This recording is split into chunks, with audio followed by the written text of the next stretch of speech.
አጭር መልእክት ለማድረስ ነው። መልእክቱ የኔ አይደለም፣ የማን እንደሆነ መልእክቱ ውስጥ ታገኙታላችሁ። ያው ብዙ ሀተታ መስጠት አያስፈልግም። ያለንበት ጊዜ ቤተክርስቲያን፣ ሀገራችን፣ ቤተክርስቲያናችን ያለንበት ሁኔታ ይታወቃል እና መልእክቱ ባጭሩ እንደዚህ ነው። ጊዜው ከብዷል፣ የምታውቁት ነው። እንደ ሞኝ ምንም ሳንሰራ ኃጢአት እየሰራን ነገ የተሻለ ጊዜ እየጠበቅን ነውና ጥሩ ስለማይሆን አደራ ልንላችሁ እንወዳለን። በኖህ ዘመን የነበሩ ሰዎች ጥፋት አይናቸው እያየ እግራቸውን ውሃው እየወጣ እንግዲህ በሰባት አንቀይት ከሰባት ምንጭ እየወጣ ቁርጭምጭሚታቸው ሲደርስም ይዘፍኑ ነበር። አጉልበታቸው ደርሶም ይዘፍኑ ነበር። ወገባቸው ደርሶም ይዘፍኑ ያመነዘሩ ነበር።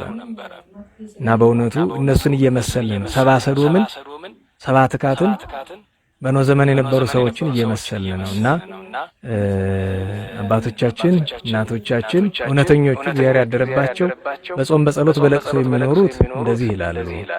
እባካችሁ አሁን ከሰኞ ጀምሮ ነነዌ ነው፣ ጾመ ነነዌ ናት እና ይችን ጾመ ነነዌን ይዛችሁ አብይ ጾምን አክላችሁ ንስሐ ግቡ፣ ሱባኤ ያዙ፣ ጾሙ፣ ጸልዩ።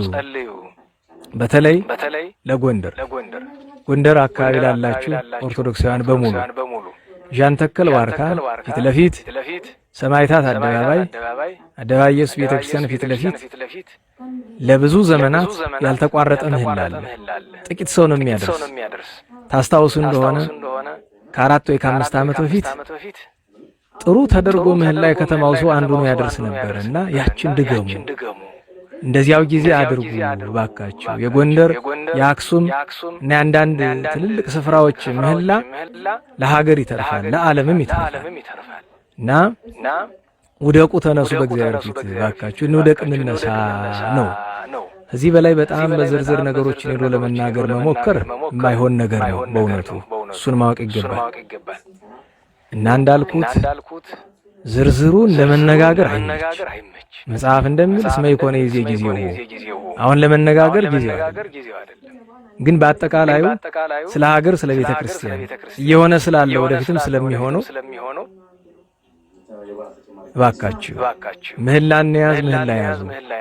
የምትችሉ በጎንደር ያላችሁ እዚህ ጃንተከል የሚደረሰው ምህላ ኑና ተሳተፉ። ኑና እግዚአብሔርን እንለምን። መቼም ጻድቃንን አንልም።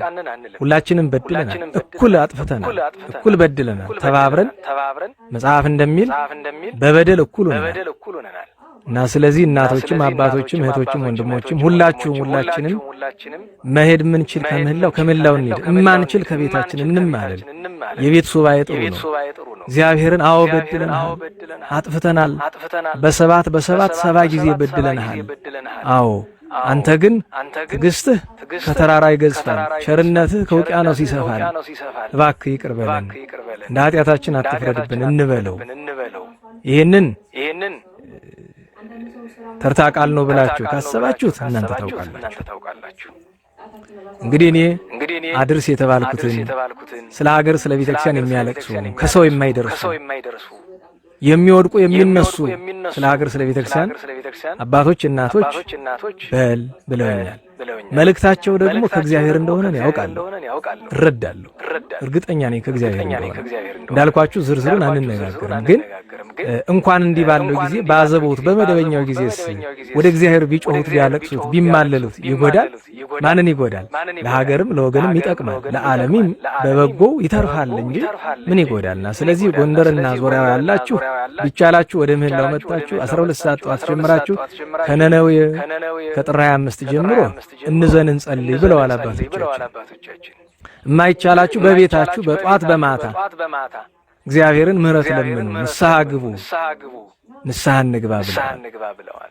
ግን የነነዌን 3ቷን ቀን ብቻ ሳይሆን 3ቷን ቀን ከቻልነ 7ቷን ቀን እስከ እሑድ ድረስ እንተጋና ከቻልነ ሳናቋርጥ የማይቻል ከሆነ ደግሞ የነነዌን ሰሞን እንተጋና ደግሞ ኋላ ደግሞ አብይ ጾም ሲገባ የካቲት 9 እንደገና ቢቻለን ሳናቋርጥ ቢሆን እና እቺ ነገር አደራ እንደው ባካችሁ እግዚአብሔር ከፍርዱ ቸርነቱ ይቀድማል።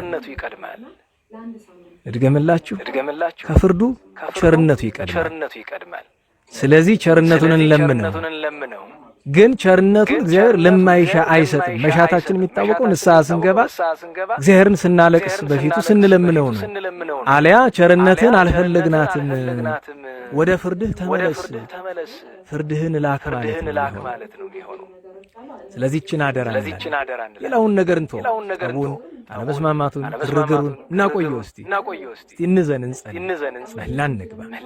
እውነቱ እቺን አደራ ማለት ነው። መቼስ እኔ ብዙ ጊዜ በእንደዚህ አይነት ነገር አልናገርም። ለምን አንዳንድ ሰው ሰምቶ መዘበቻ ያደርገውና ደግሞ የበለጠ እንዳይሆን አባቶቻችን እናቶቻችን ፈጣሪ ሰምተን ተግባራዊ የምናደርግበትን ልቦ ልቡና ያድለን። ስለማላጅነታቸው ይማረን።